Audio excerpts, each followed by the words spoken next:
really does take a toll on them, and sometimes they'll fast us all for long periods of time.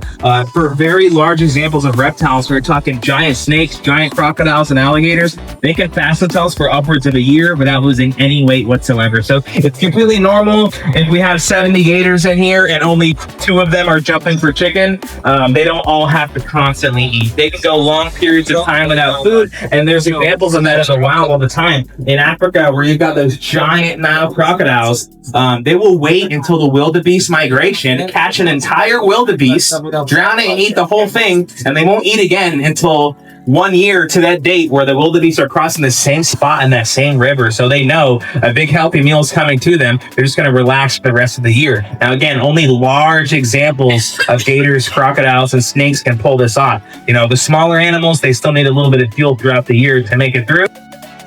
There Jeremiah goes again with a near miss. And let's see if we can get another one down. Don't feel bad when they miss. This is not the main feeding. Like I said, we bring food in for them, whole animals. This is just a great way to get them to exercise, use their muscles, jump. Part of that daily routine, being enriched a little bit, competing for that food is good for their mental health as well. Keeps them busy, you know. If we were to just dump food in the lake every single day, you know, it'd be easy for them to get their food, but they, I'm sure, appreciate having to work for it sometimes like that. Very nicely done right there. When they jump, it's with their tail. When you're on land, they can still jump. But it's more of like a bunny hop. They're not great at it because they have to carry all their weight behind them, mostly being from that tail. But the tail is solid muscle, 2/3 of their entire body weight. So when they're in the water and they swish that muscle back and forth underwater, it will launch them up and out of the water. Whereas on land, they have to drag that tail behind them, and it's kind of like an anchor behind them because they can't really lift it up out of the sand entirely. They have to drag that thing behind them. So they definitely have the advantage inside the water, and that's how they're able to jump using that big tail. And we'll see if we can get Hank to come up. Good jaw pop right there. He can bite down so hard. Now, he was being very gentle when he was biting food earlier, but I made him wait a while for that piece. So he started to get eager and anxious, and then when he finally got it, he bit down really hard. So that's what we call a jaw pop, and that's just, again, example of a hard bite. So alligators have the strongest bite on the planet. Big gators and crocodiles have every other animal in the world beat on the scale when it comes to bite pressure, whether it's sharks, whales, bears, big cats. Alligators and crocodiles can bite harder than all of that stuff. So inevitably, because of their powerful jaws, they are going to be losing teeth left and right. It's kind of hard to see on Hank. Come on up here, buddy. But when he opens his mouth, he is actually missing a couple teeth, and that's totally normal. All right, they break teeth off left and right all the time. They're constantly losing teeth. Whether he gives me a good jaw pop or he's fighting with another male, yes, another one down. Or he bumps his head on one of the posts there under the bridge. It could be anything. If he breaks off a tooth, a week later, it is fully replaced by a brand new tooth in the same spot. And they have a never-ending constant supply of breaking and regrowing these teeth. They don't just have one set of adult teeth and one set of baby teeth like we do. They can go through 3,000, 4,000, 5,000 teeth inside their lifetime, which can be over 100 years of age. So they're constantly shedding and breaking and regrowing these teeth. You find them in the sand up here sometimes. And sometimes you find some nice, really big ones. Daniel says down to his last piece of chicken. So on our last piece, we hope for a nice high grand finale jump. But most of all, we like to remind you guys, if you haven't heard it at the other shows, or if you have, just remember, never feed wild gators. It's no good. It's a lose-lose situation. It's illegal in Florida for a good reason. You can be jailed and fined for it. But what happens is when you feed wild alligators, you get them accustomed to approaching the public. All right, you can already see how that's going to be dangerous. They're going to end up attacking someone's small child or somebody's dog, and then they're, of course, going to be at risk of being euthanized by the state as well. There are about 7,000 alligators a year killed in the state of Florida by Fish and Game because they are a nuisance, when really the public is just feeding them and coercing them towards the public even further. So don't feed wild alligators. You won't be arrested. You won't get little Billy down the street killed and eaten. Everybody wins in that situation. Just don't feed them, okay? And that obnoxious noise you hear, that's the lemurs. Yeah, they're not doing anything. They're just screaming at each other. You know, that's what primates do. All right, so we got our last piece down.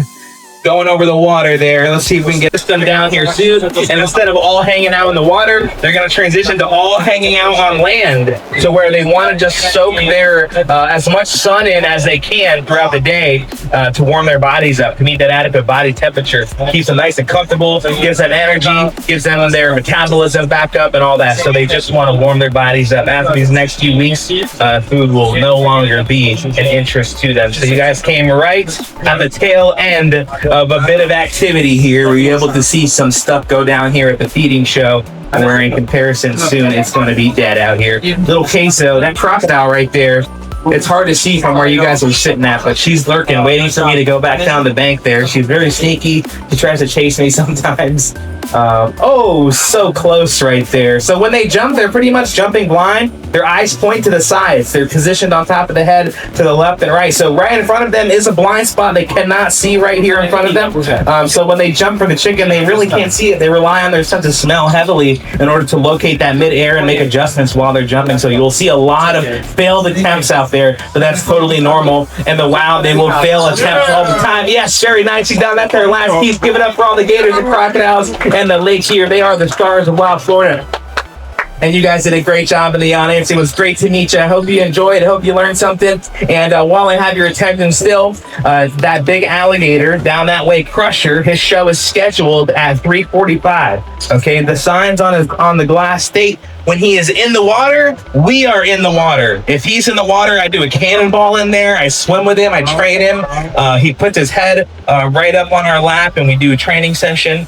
But when he's on land, he could care less about anything. If he's on land, that's his way of saying, hey, I'm cold. I need to warm up in the sun. Don't bother me. Don't touch me. Don't try to feed me. So that's his way of saying it. He is on land. Last time I saw him about an hour ago. So if he's crawled in the water by now, we're doing the show. Okay. If he is on land, and we will wait right up until 3:45 to get on the mic and cancel that show. Sometimes he gets in. It's like he knows, like 30 seconds right before I'm about to cancel it. He'll slide in. He's like, no, I'm warm enough to eat. But we'll see. We'll leave it up to him. So we'll see you guys soon. Thanks for understanding if Crusher doesn't do it. We'll see you later.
not only that, throughout his entire life, they serve as a solar panel. So alligators, like all crocodilians, are what we call ectotherms, so cold-blooded. They cannot regulate that body temperature. So by having these, the sun can bounce off of them, hit all areas of his body, and be absorbed properly. So all crocodilians, like fluffy bear, can digest that food and not get tummy ache and not throw up. It's very unfortunate you guys don't throw up. I can assure you, alligators don't like it either. It sucks for everybody. It's no fun. And actually, all of you can tell this is the American alligator because of his snout. If you notice, he's got that very rounded snout. This is because alligators like to eat whole prey. As small gators, it's typically small turtles, fish, frogs, and insects. As big adults, it's small animals like raccoons and bobcats and armadillos and possums. But they especially love large freshwater turtles like softshell turtles, those sliders. They love wading birds like egrets and ibises and herons. And of course, fish of all kinds, primarily bass and catfish. So by having a rounded snout, it allows them to catch whole animals and eat them in one bite. Versus crocodile cousins have those pointy snouts because either A, they are specialized fish eaters like our slender-snouted crocodile that you'll notice down the walkway, or B, they're extremely large frogs like the saltwater cross and the Nile cross. Those guys love to eat much larger turtles, who's typically very agile. So by having a slender snout, but also very sharp teeth, they can catch fast-moving prey like your Nile crocodiles catching zebras and gazelle and wildebeest, and then tearing them into bite-sized chunks. Whereas those guys can eat only on average up to once a year. Those Nile crocodiles you see on Nat Geo that are taking down full-grown wildebeest or zebra, they can eat one of those and they won't eat for an entire other year. It's what we call the Great Migration. So typically when over 1 million wildebeest, 1 million zebra, and like a 500,000 Thompson's gazelle migrate across Africa and across the Nile River to find lush green grass and follow the rains, where those crocodiles take the advantage and they gorge themselves and only eat during that time period and nothing else but that. It's pretty efficient, and it probably would save on their grocery bill if we could do the same, right?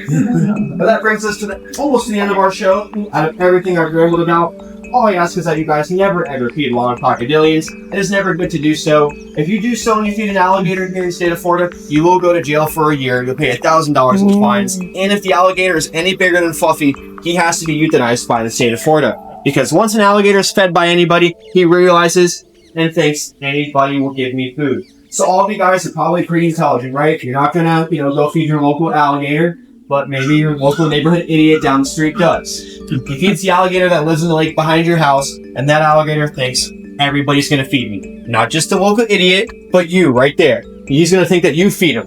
But of course you're not going to. So the alligator's going to approach, expect food, and something's gonna happen. The alligator might chase you a little bit, he might just open his mouth and stare at you. Or worse, he approaches some little kid. He approaches a dog or a cat and ends up attempting to have them for lunch. If you're the dog or the cat, you're lunch, I hate to say it.